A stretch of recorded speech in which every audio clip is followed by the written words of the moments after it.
Hare Krishna, dear devotees, welcome back to the daily readings of Srila Prabhupada's books, right here in the live studios of Hive, Kent, Southeast England, just near the English Channel, where we're creating a haven. Hive means haven in Anglo-Saxon. We're creating a haven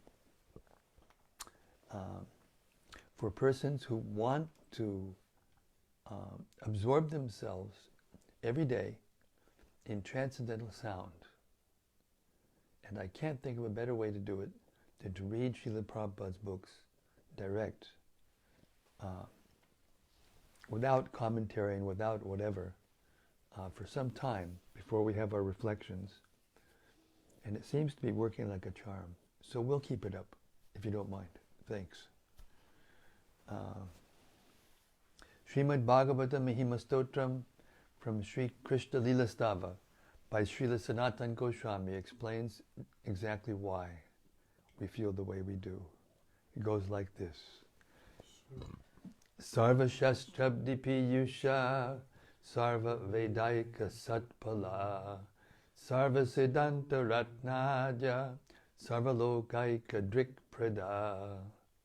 O nectar from the ocean of all scriptures, singular fruit of all the Vedas, rich mine of the precious gems of all conclusive truths, you are the only giver of sight to all the worlds. Sarva Bhagavata Purāṇa Śrīmad-Bhāgavata Prabho Kali Dvandoditaditya Sri Krishna Parivartita. O life air of all the Supreme Lord's devotees, O Master Srimad-Bhagavatam, you are the sun risen in the darkness of Kali. You are the exact image of Sri Krishna. Paramananda Pataya Prema Varshakshadaya Te Sarvadasa Vasevyaya Sri Krishnaya Namostume. I bow down to you, who are supremely blissful to read. Your every syllable pours down a flood of prema. You can always be served by everyone. You are Sri Krishna himself. Madeka Bando Matsangin Madguru Man Mahadana Man Nishtadaga Mad Bhagya Mad Anandanamostute. My only friend, my constant companion, my spiritual master, my great wealth, my savior, my good fortune, my source of ecstasy, I bow down to you. Asadu, sadhu tadayin, atini chochatakara, hanamun chagadachin mam, premna rit gantayokspura. O bestower of saintliness to the unsaintly, O exalter of the most fallen, please never leave me.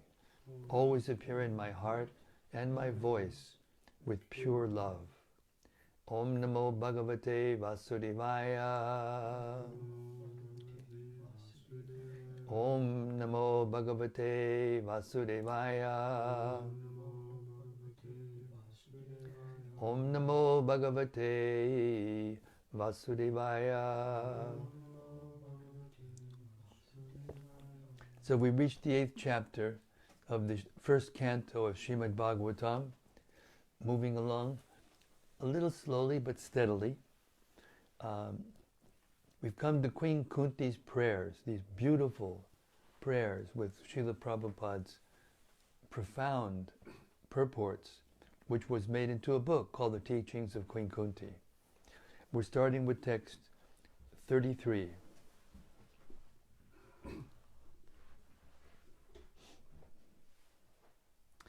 Apare Vasudevasya Devakyang Yachito Bhyagat Ajastvam Asya Chimaya Madhaya Jasura Dvisham. Others say that since both Vasudev and Devaki prayed for you, you have taken your birth as their son. Undoubtedly, you are unborn, yet you took your birth for their welfare and to kill those who were envious of the demigods. Purport. It is also said that Vasudeva and Devaki, in their previous birth, the Sutapa and Prishni, underwent a severe type of penance to get the Lord as their son. And as a result of such austerities, the Lord appeared as their son. It is already declared in the Bhagavad Gita that the Lord appears for the welfare of all people of the world and to vanquish the asuras, or the materialistic atheists. Text 34.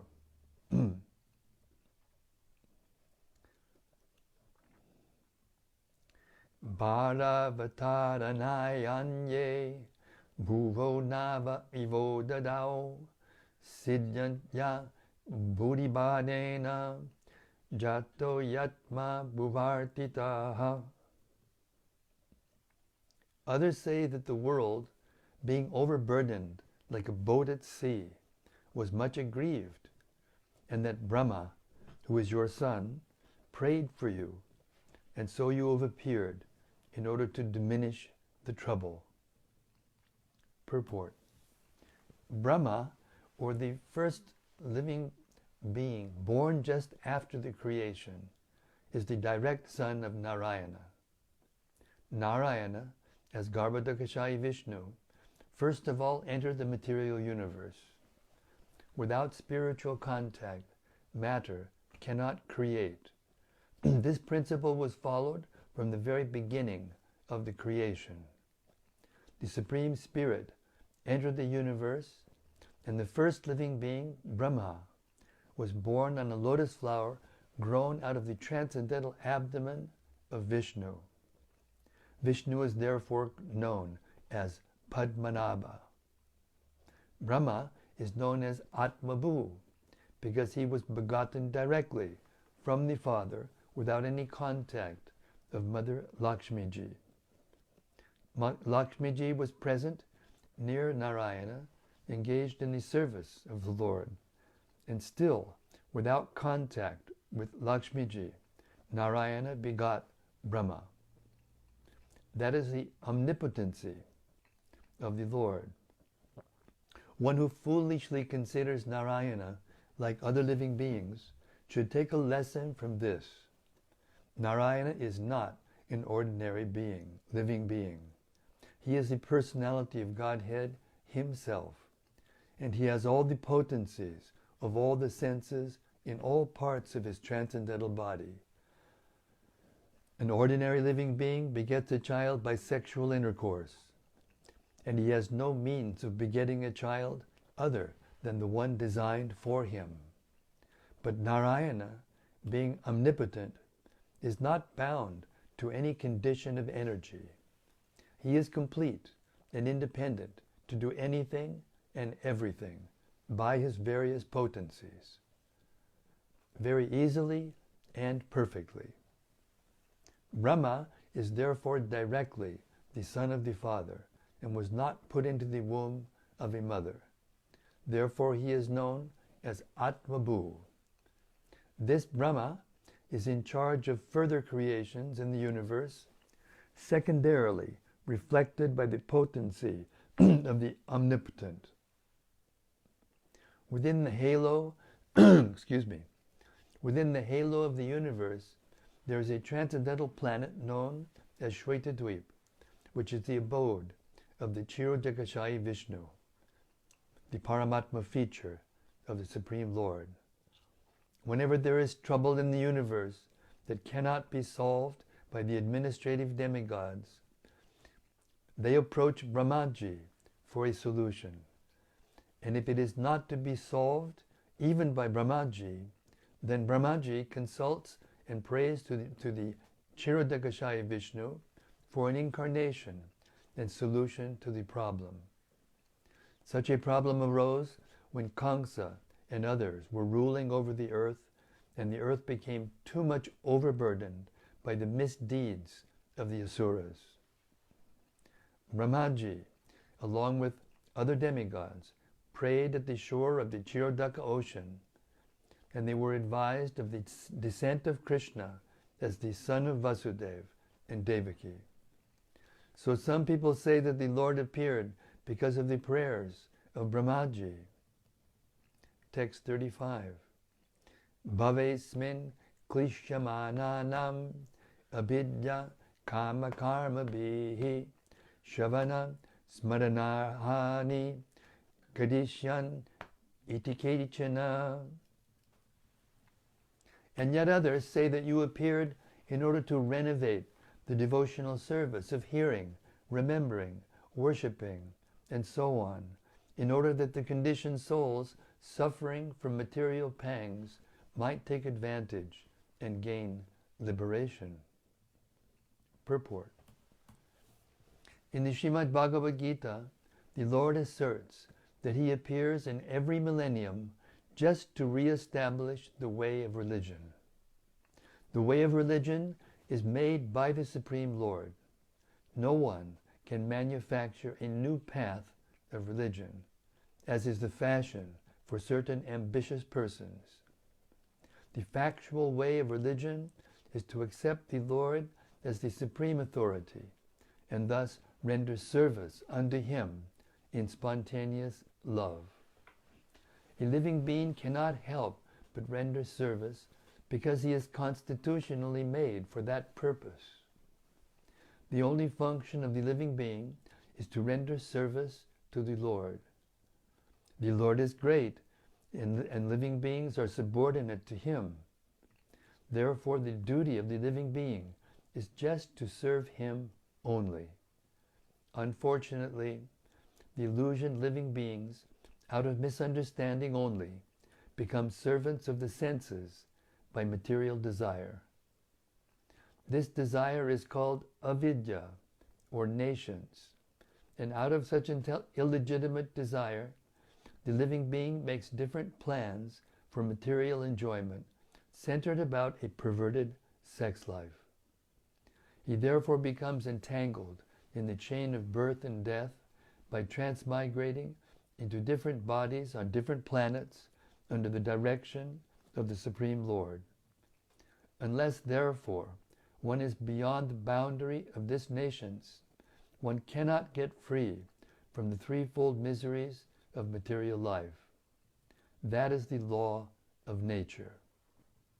The Lord, however, out of His causeless mercy, because He is more merciful to the suffering living beings than they can expect, appears before them and renovates the principles of devotional service, comprised of hearing, chanting, remembering, serving, worshipping, praying, cooperating, and surrendering unto Him.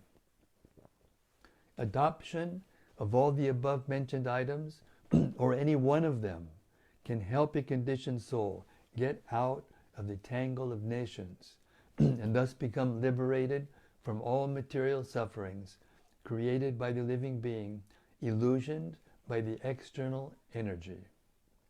This particular type of mercy is bestowed upon the living being by the Lord in the form of Lord Sri Chaitanya Mahaprabhu. Jai. Sri Chaitanya Mahaprabhu ki Jai. Srila Prabhupada ki Jai. Text 36. Shrinvanti gayanti grinantya bhikshnashaha. Shrinvanti gayanti grinantya bhikshnasha. Smaranti nandanti tavehitam janaha. Ta eva pashyant chachidena tavakam. Bhava prabhaho paramang padambujam. O Krishna, those who continuously hear, chant, and repeat your transcendental activities, or take pleasure in others doing so, certainly see your lotus feet, which alone can stop the repetition of birth and death. This is so good. I'm going to read it again. O Krishna, those who continuously hear, chant, and repeat your transcendental activities, or take pleasure in others doing so, certainly see your lotus feet, which alone can stop the repetition of birth and death. Hare Krishna. Purport. The Supreme Lord Sri Krishna cannot be seen by our present conditional vision. In order to see him, one has to change his present vision by developing a different condition of life, full of spontaneous love of Godhead. When Sri Krishna was personally present on the face of the globe, not everyone could see him as the Supreme Personality of Godhead. Materialists like Ravana, Hiranyakashipu, Kamsa, Jarasandha, and Shishupal were highly qualified personalities by acquisition of material assets, but they were unable to appreciate the presence of the Lord.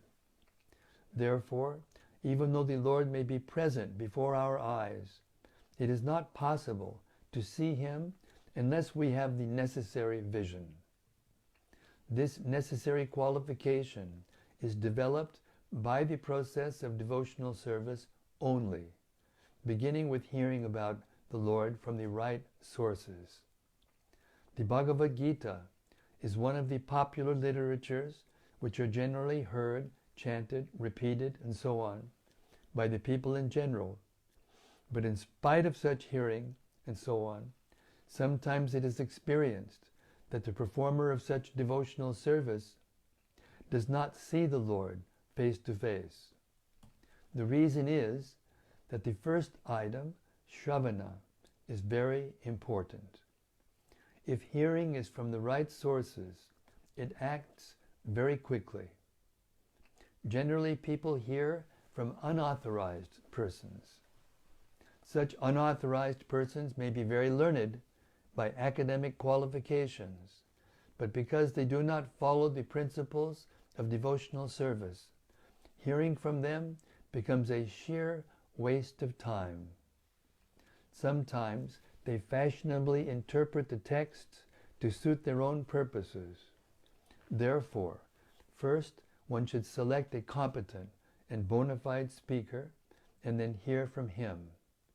When the hearing process is perfect and complete, the other processes become automatically perfect in their own way. There are different transcendental activities of the Lord, and each and every one of them is competent to bestow the desired result, provided the hearing process is perfect. In the Bhagavatam, the activities of the Lord begin from his dealings with the Pandavas. There are many other pastimes of the Lord in connection with his dealings with the Asuras and others. And in the 10th canto, the sublime dealings with his conjugal associates, the gopis, and his married wives at Dwaraka are mentioned. Since the Lord is absolute, there is no difference in the transcendental nature of each and every dealing of the Lord. But sometimes people in an unauthorized hearing process take more interest in hearing about his dealings with the gopis. Such an inclination indicates the lusty feelings of the hearer, so a bona fide speaker of the dealings of the Lord never indulges in such hearings. One must hear about the Lord from the very beginning, as in the Śrīmad-Bhāgavatam or any other scriptures, and that will help the hearer attain perfection by progressive development. One should not, therefore, consider that his dealings with the Pandavas are less important than his dealings with the gopis. We must always remember that the Lord is always transcendental to all mundane attachment. In all the above-mentioned dealings of the Lord, he is the hero in all circumstances, and hearing about him or about his devotees or combatants is conducive to spiritual life. It is said that the Vedas and Purāṇas and so on are all made to revive our lost relation with him. Hearing all these scriptures is essential. Śrīmad-Bhāgavatam ki jai. Queen Kunti ki jai. Srila Prabhupada ki jai. text 37. Apyadyanastvam sakrite hitaprabho jihasasi swit surido nujivanaha yesham nachanyad babatak padambujat padayanam rajasu yoshitam hasam. O my Lord, you have executed all duties yourself. Are you leaving us today, though we are completely dependent on your mercy and have no one else to protect us, now when all kings are at enmity with us? Purport. The Pandavas are most fortunate because with all good luck they were entirely dependent on the mercy of the Lord.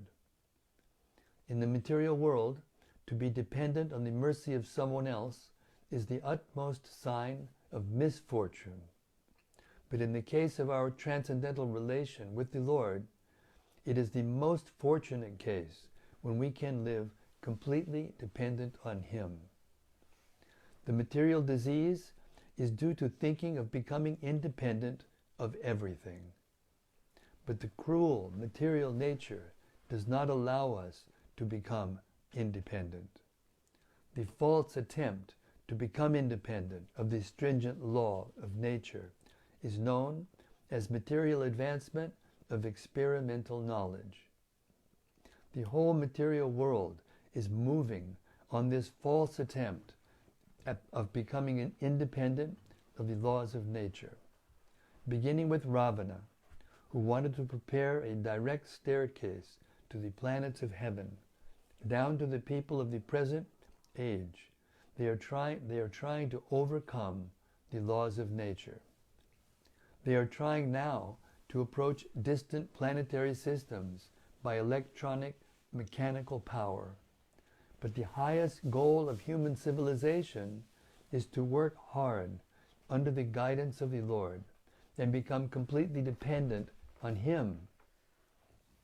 The highest achievement of perfect civilization is to work with valor, but at the same time depend completely on the Lord. The Pandavas were the ideal executors of this standard of civilization. Undoubtedly, they were completely dependent on the good will of the Lord, Sri Krishna. But they were not idle parasites of the Lord. They were all highly qualified, both by personal character and by physical activities. Still, they always looked for the mercy of the Lord because they knew that every living being is dependent by constitutional position. The perfection of life is therefore to become dependent on the will of the Lord instead of becoming falsely independent in the material world. Those who try to become falsely independent of the Lord are called anatta, or without any guardian, whereas those who are completely dependent on the will of the Lord are called sanata, or those having someone to protect them. Therefore, we must try to be sanata, so that we can always be protected from the unfavorable condition of material existence. By the deluding power of the external material nature, we forget that the material condition of life is the most undesirable perplexity. The Bhagavad Gita 7:19 therefore directs us that after many, many births, a fortunate person becomes aware of the fact that Vasudeva is all in all, and that the best way of leading one's life is to surrender unto Him completely. That is the sign of a Mahatma. All the members of the Pandava family were Mahatmas in household life. Maharaj Yudhishthira was the head of these Mahatmas, and Queen Kunti Devi was the mother. The lessons of the Bhagavad Gita and all the Purāṇas, specifically the Bhagavata Purāṇa, are therefore inevitably connected with the history of the Pandava Mahatmas. For them, separation from the Lord was just like the separation of a fish from water. Srimati Kunti Devi, therefore, felt such separation like a thunderbolt, and the whole prayer of the Queen is to try to persuade the Lord to stay with them. After the battle of Kurukshetra, although the inimical kings were killed, their sons and grandsons were still there to deal with the Pandavas. It is not only the Pandavas who were put into the condition of enmity, but all of us are always in such a condition. And the best way of living is to become completely dependent on the will of the Lord, and thereby overcome all difficulties of material existence. Text 38. As the name and fame of a particular body is finished with the disappearance of the living spirit, similarly, if you do not look upon us, all our fame and activities, along with the Pandavas and Yadus, will end at once. Purport.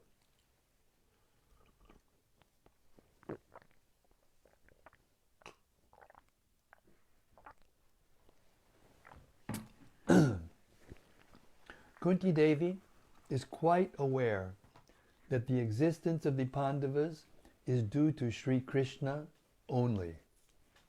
The Pandavas are undoubtedly well established in name and fame, and are guided by the great King Yudhishthira, who is morality personified. And the Yadus are undoubtedly great allies, but without the guidance of Lord Krishna, all of them are non-entities, as much as the senses of the body are useless without the guidance of consciousness. No one should be proud of his prestige, power, and fame without being guided by the favor of the Supreme Lord. The living beings are always dependent, and the ultimate dependable object is the Lord Himself. We may therefore invent by our advancement of material knowledge all sorts of counteracting material resources, but without being guided by the Lord, all such inventions end in fiasco, however strong and stout the reactionary elements may be. Srila Prabhupada Ki Jai. What a purport. What a purport. Text 39. O Gadadhara Krishna, our kingdom is now being marked by the impressions of your feet, and therefore it appears beautiful. But when you leave it, it will no longer be so. Purport. There are certain particular marks on the feet of the Lord which distinguish the Lord from others. The marks of a flag, a thunderbolt, an instrument for driving an elephant, an umbrella, a lotus, a disc, and so on, are on the bottom of the Lord's feet. These marks are impressed upon the soft dust of the land where the Lord traverses. The land of Hastinapur was thus marked while Lord Sri Krishna was there with the Pandavas, and the kingdom of the Pandavas thus flourished by such auspicious signs. Kunti Devi pointed out these distinguishing features and was afraid of ill luck in the absence of the Lord. Text 40. All these cities and villages are flourishing in all respects because the herbs and grains are in abundance, the trees are full of fruits, the rivers are flowing, the hills are full of minerals, and the oceans are full of wealth. And this is all due to your glancing over them. And this is all due to your glancing over them. Purport. Human prosperity flourishes by natural gifts and not by gigantic industrial enterprises. The gigantic industrial enterprises are products of a godless civilization, and they cause the destruction of the noble aims of human life. The more we go on increasing such troublesome industries to squeeze out the vital energy of the human being, the more there will be unrest and dissatisfaction of the people in general, although a few only can live lavishly by exploitation. The natural gifts, such as grains and vegetables, fruits, rivers, the hills full of jewels and minerals, and the seas full of pearls, are supplied by the order of the Supreme. And as He desires, material nature produces them in abundance or restricts them at times. The natural law is that the human being may take advantage of these godly gifts of nature and satisfactorily flourish on them without being captivated by the exploitative motive of lording it over material nature. The more we attempt to exploit material nature according to our whims of enjoyment, the more we shall become entrapped by the reaction of such exploitative attempts. We have sufficient grains, fruits, vegetables, and herbs. Then what is the necessity of running a slaughterhouse and killing poor animals? A man need not kill an animal if he has sufficient grains and vegetables to eat. The flow of river waters fertilizes the fields, and there is more than what we need. Minerals are produced in the hills and the jewels in the ocean. If the human civilization has sufficient grains, minerals, jewels, water, milk, and so on, then why should it hanker after terrible industrial enterprises at the cost of the labor of some unfortunate men? But all these natural gifts are dependent on the mercy of the Lord. What we need, therefore, is to be obedient to the laws of the Lord and achieve the perfection of human life by devotional service. The indications by Kunti Devi are just to the point. She desires that God's mercy be bestowed upon them so that natural prosperity be maintained by His grace.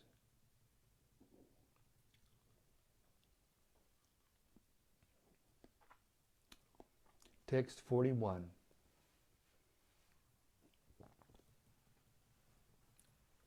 Etavishvesha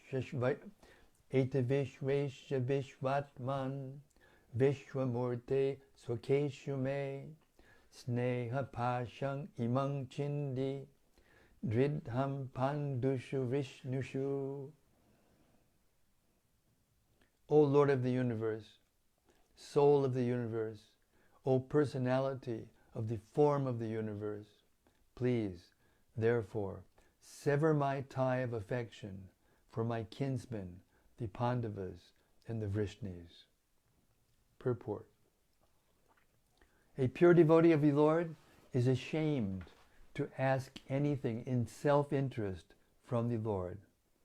But the householders are sometimes obliged to ask favors from the Lord, being bound by the tie of family affection. Srimati Kunti Devi was conscious of this fact, and therefore she prayed to the Lord to cut off her affectionate tie to her own kinsmen, the Pandavas and the Vrishnis. The Pandavas are her own sons, and the Vrishnis are the members of her paternal family. Krishna was equally related to both families. Both the families required the Lord's help because both were dependent devotees of the Lord. Srimati Kunti Devi wished Sri Krishna to remain with her sons, the Pandavas, but by his doing so, her paternal house would be bereft of the benefit. All these partialities troubled the mind of Kunti, and therefore she desired to cut off the affectionate tie A pure devotee cuts off the limited ties of affection for his family and widens his activities of devotional service for all forgotten souls. Shall we repeat that one? Please. A pure devotee cuts off the limited ties of affection for his family and widens his activities of devotional service for all forgotten souls. The typical example is the band of 6 Goswamis who followed the path of Lord Chaitanya. All of them belong to the most enlightened and cultured rich families of the higher castes. But for the benefit of the mass of population, they left their comfortable homes and became mendicants. To cut off family affection means to broaden the field of activities. Without doing this, no one can be qualified as a brahmana, a king, a public leader, or a devotee of the Lord. The personality of Godhead as an ideal king showed this by example. Sri Ramachandra cut off the tie of affection for his beloved wife to manifest the qualities of an ideal king. Such personalities as a brahmana, a devotee, a king, or a public leader must be very broad-minded in discharging their respective duties. Srimati Kunti Devi was conscious of this fact, and being weak, she prayed to be freed from such bondage of family affection. The Lord is addressed as the Lord of the universe, or the Lord of the universal mind, indicating his all-powerful ability to cut the hard knot of family affection. Therefore, it is sometimes experienced that the Lord, out of his special affinity towards a weak devotee, breaks the family affection by force of circumstances arranged by his all-powerful energy. By doing so, he causes the devotee to become completely dependent on him, and thus clears the path for his going back to Godhead. Text 42.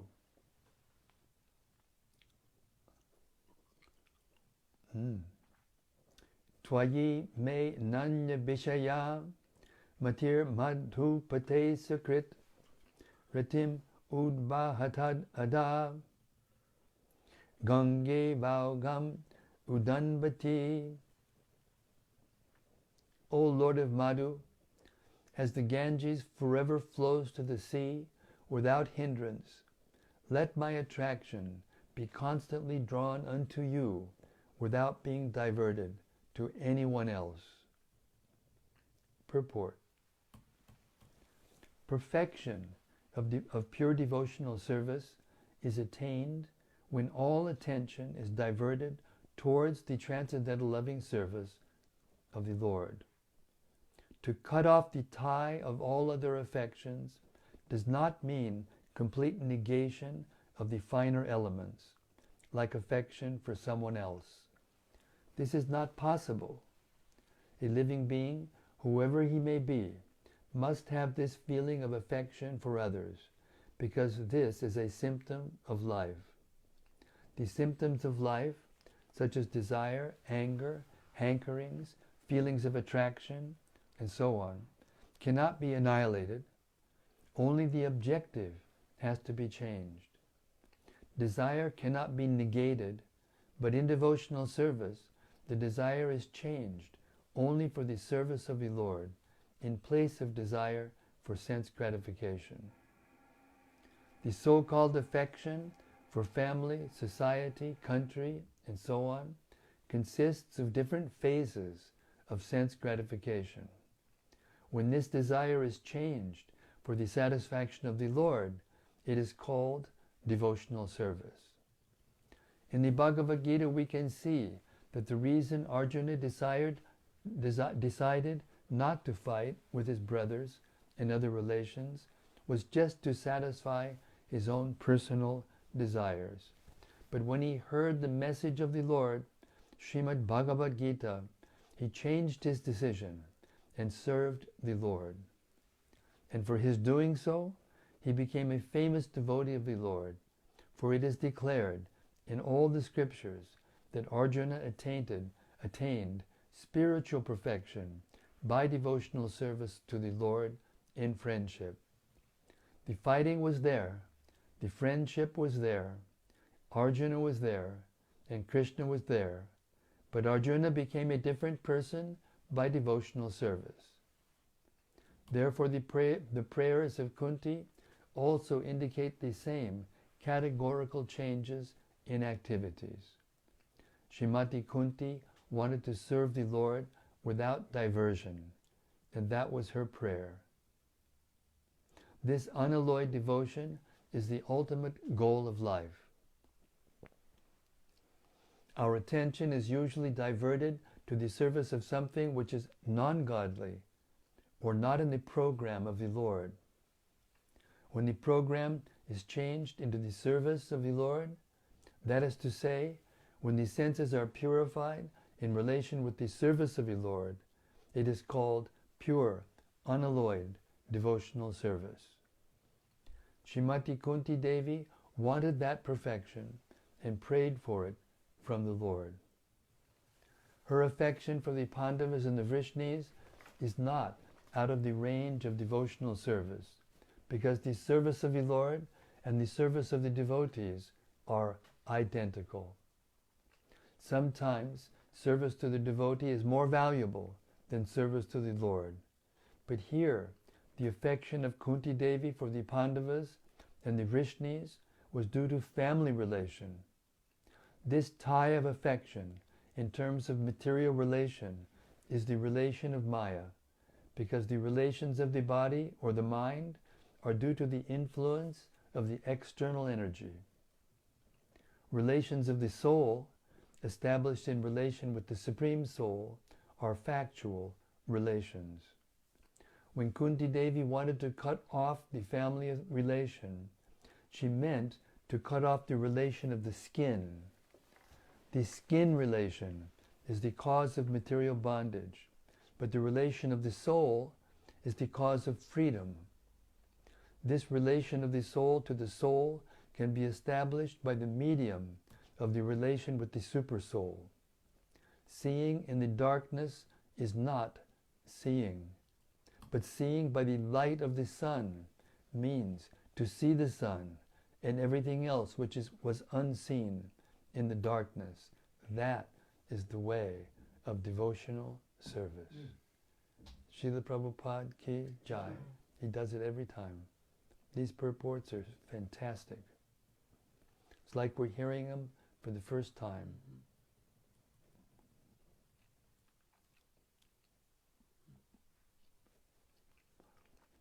Text 43. O Krishna, O friend of Arjuna, O chief amongst the descendants of Vrishni, you are the destroyer of those political parties which are disturbing elements on this earth. Your prowess never deteriorates. You are the proprietor of the transcendental abode, and you descend to relieve the distresses of the cows, the brahmanas, and the devotees. You possess all mystic powers, and you are the preceptor, of the entire universe. You are the Almighty God, and I offer you my respectful obeisances. Purport.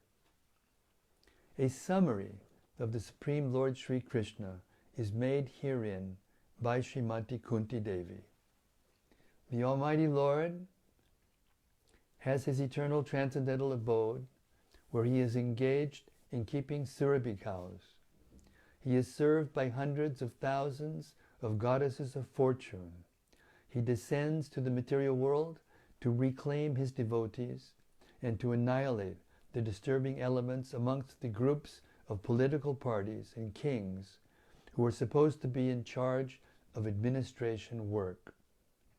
He creates, maintains, and annihilates by his unlimited energies, and still he is always full with prowess and does not deteriorate in potency. The cows, the brahmanas, and the devotees of the Lord are all objects of His special attention because they are very important factors for the general welfare of living beings. Hare Krishna. And that was the last prayer of Kunti Devi, and we are almost at 8 o'clock. We have to stop here, unfortunately. I think these are the most beautiful readings I've ever done. The purports of Srila Prabhupada are profound to the nth degree.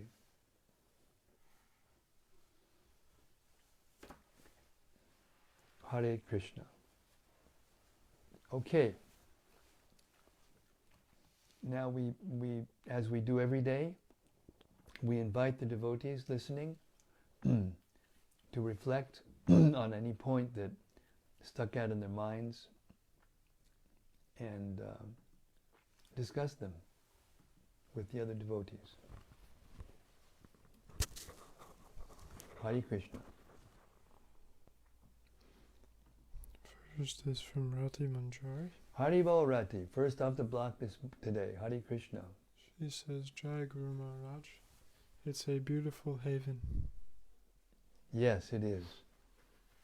We were just remarking today, the three of us, how lucky we are to be able to stay here and do this transcendental service every day. Bhagavad Gita in the morning, Bhagavatam in the evening, and soon, when the audiobook is finished being mastered, and Bland can come here and set up the Bhagavad Gita properly with the proper settings and all in the microphone and the software, we'll start the Bhagavad Gita audiobook. Hare Krishna. So fortunate we are. When I was reading these purports, I was thinking of just that. How when you become dependent of the Lord and dedicate yourself to singing His glories, chanting His glories, He takes care of us without any effort, without any endeavor, without any intrusion of vice or untoward anxiety and disturbance. Hare Krishna. We're experiencing it directly here in the haven. From Sudevi Dasi. Sudevi Dasi, Hare Krishna. Hare Krishna Maharaj. Bhakta Jason. Haribol Bhakta Jason. Hare Krishna, please accept my humble obeisances. Jai, glories to Prabhupada. Thanks for reading to us the straight-up mercy. That it is. Thank you. And from Gopakanya Devi Dasi. Yes, Gopakanya Devi Dasi. Hare Krishna, dear Maharaj, and all assembled sages, all glories to Srila Prabhupada. Hare Krishna. Thank you for your ongoing mantra for our purification.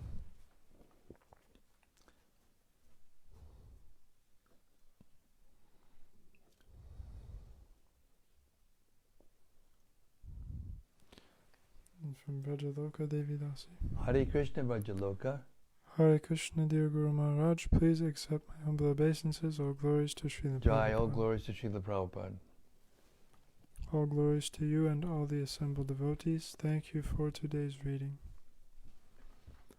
It was interesting for me to hear Srila Prabhupada mention cooperation as one of the principles of devotional service at the end of his purport to verse 35.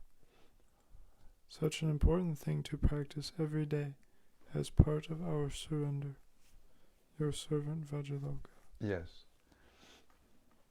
And Srila Prabhupada mentioned it right towards the end of his stay with us, that the test of our love for him will be how we cooperate together to keep his society together.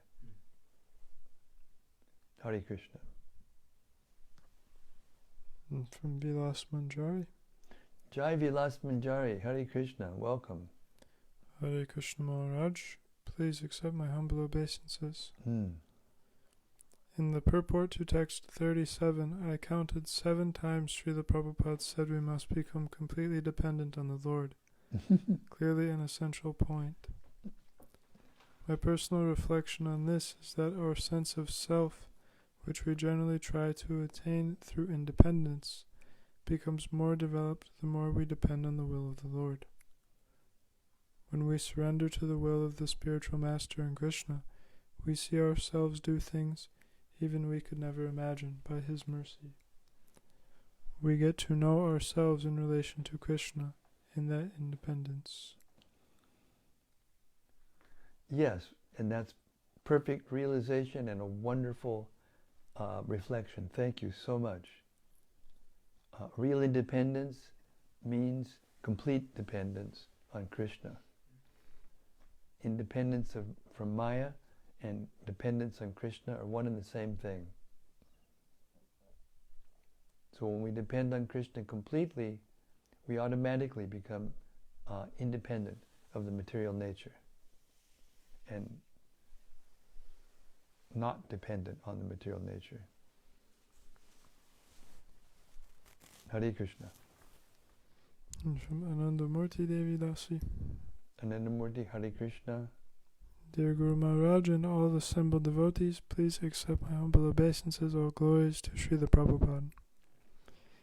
I would like to remember the words are completely dependent of the Lord Sri Krishna, always in my heart. Only by your and all devotees' mercy. Yesterday I went in front of Osaka University and distributed 13 Bhagavad Gitas and 18 small books. Thank you so much for inspiring me always. Hare Krishna. Thank you very much, and thank you for your regular reports on how you're distributing Srila Prabhupada's books, especially at the university level. Very good. Thank you so much. Please continue, and you will go back to Godhead in this life, for sure. Hare Krishna. And from Vrajaloka. Haribol Vrajaloka. It was a really beautiful reading. Thank you very much. Today I got deeper understanding of what exactly it means to cut off family ties. To cut off all family affection means to broaden the field of activities. It also was so wonderful to hear about laws of relationships. Can you please elaborate a little bit detailed on that statement? Quote, this relation of the soul to the soul can be established by the medium of the relation with the supersoul in the 42nd purport. Yes, Krishna speaks of this to Arjuna in the 35th chapter of the 35th verse of the 4th chapter of the Bhagavad Gita. In the 34th chapter verse, Krishna explains how to approach, how to try to find the truth by approaching a spiritual master and inquiring submissively and serving. And in reciprocation, the spiritual master bestows knowledge upon the disciple because he's seen the truth. So in the next verse, 35, that's a very popular verse. Everybody knows this verse, Tadvidi Panipartina. Most devotees know this verse. But the next verse, not that many devotees know. Yaj gyatva napunar moham, evam yasyasi pandava, yena bhutanya sheshani drakshasat manyatomai. This means that when you actually have that knowledge, when you've actually received it, when you're receptive and you receive the knowledge and you accept it, then you will never again fall into illusion, because you will see that all living beings are but a part of the Supreme, or Krishna says, in other words, they are mine. So this is how we have relation with other living beings through the Supersoul. we see through this knowledge, through the eyes of knowledge, the super soul, that every living being, the super soul is there with every living being. And it belongs to Krishna. So how can we pretend to have affection for Krishna and not have affection for those things that belong to Krishna? It means a poor fund of knowledge or a misunderstanding. Therefore, Queen Kunti, her attachment for her relatives was not material, because they were all pure devotees of the Lord. But she's making the point to everyone in the material world that that relation to the family without Krishna is the cause of our entanglement in the material world. It's the strongest attachment. And if we can break that attachment and widen our affection, not that we lose our affection for them, we widen our affection to everyone, and that puts it in the proper perspective. Our affection, even for our loved ones, gets put into the proper perspective when we see the whole family of living beings as our family. And we become attached to them. Okay, in a family, sometimes people don't get along. But still, if we see all beings in relation to Krishna and see that they belong to Krishna, we will feel a natural affinity or affection for all living beings. And in that way, our attachment to the material relationships diminishes and our attachment to Krishna increases. Hare Krishna.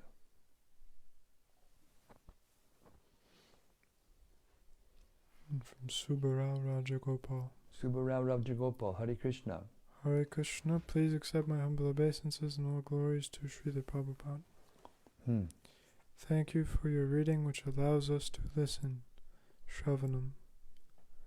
One of the purports, the verses mentions about hearing. I remember this purport which you read a few days ago. Quote, there are various senses of which the ear is the most effective. This sense works even when a man is deep asleep.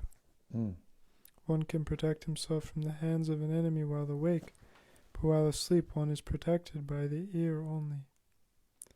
The importance of hearing is mentioned here in connection with attaining the highest perfection of life, namely getting free from 3 material pangs.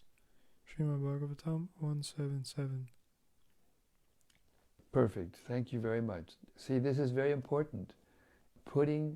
Connecting different things that Srila Prabhupada says in different parts of his purport to get the emphasis or the thoroughness of understanding and the ability to remember.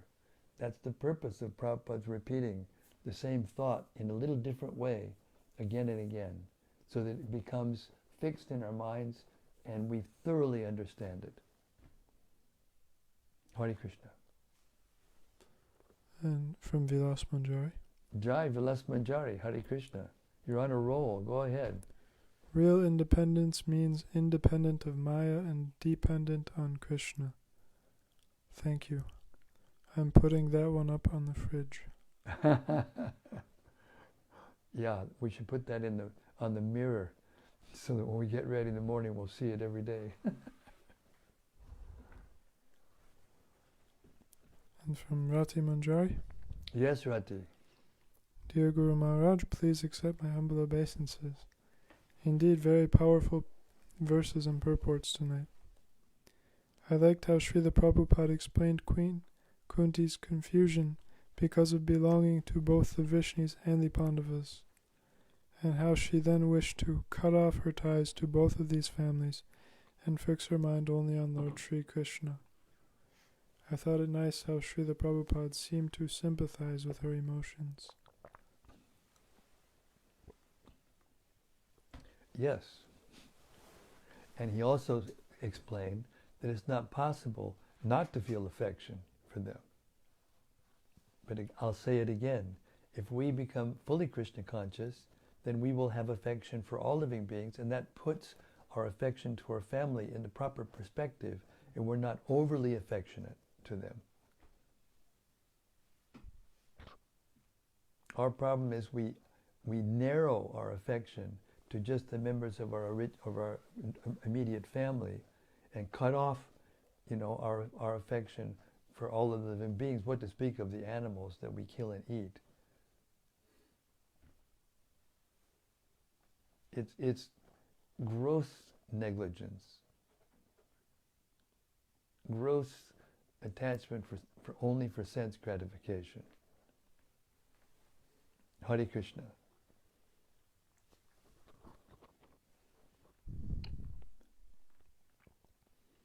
This is from Bhakta Oliver. Bhakta Oliver. Well, Hare Krishna, Bhakta Oliver. Welcome aboard. Hare Krishna Maharaj, please accept my humble obeisances. All glories to Srila Prabhupada. Wow, such incredible purports. Srila Prabhupada. One thing that stuck out for me was the importance of hearing from the right source. Just appreciating the rarity of being able to hear this transcendental message. Prabhupada makes the solution to all the problems of life so simple, cutting through all the nonsense in today's society. I like the description of living in harmony with nature's gifts, as opposed to the clearly abominable factories and slaughterhouses. Especially appreciated the analogy of trying to see in the dark in comparison with everything being revealed in the daytime. Whoa. Thank you for these daily readings, and thank you for all the devotees who are so committed to hearing here. Hare Krishna, thank you very much. And I say Oliver, I wonder.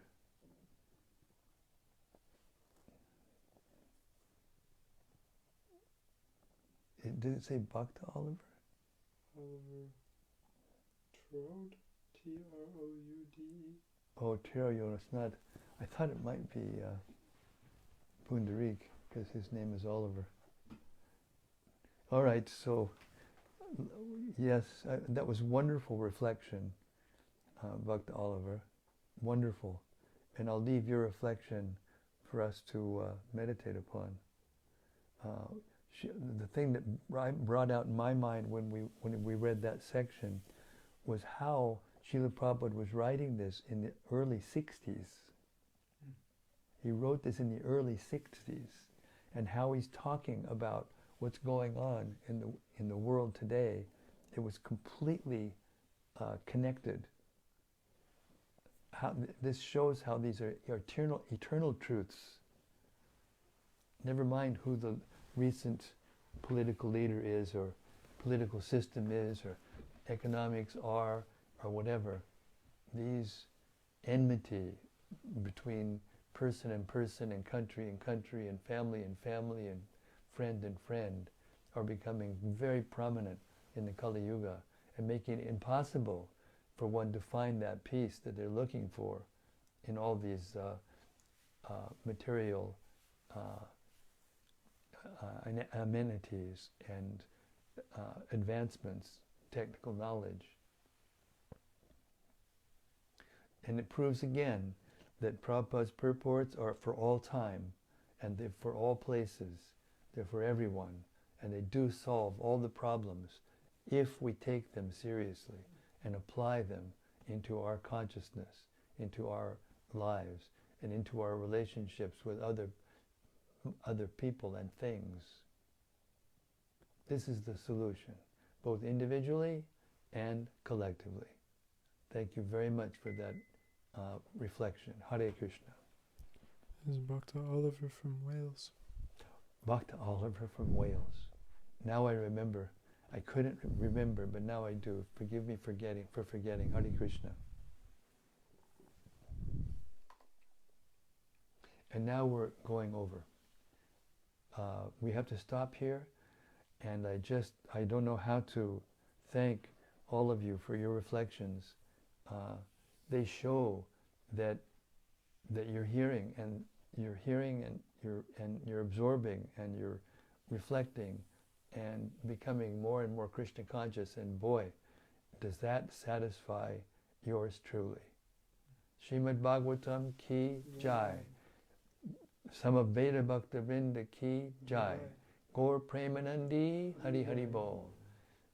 See you tomorrow. Same time, same place, same topic, as the history of the Bhagavatam unfolds in front of our spiritual eyes. Hare Krishna. See you tomorrow.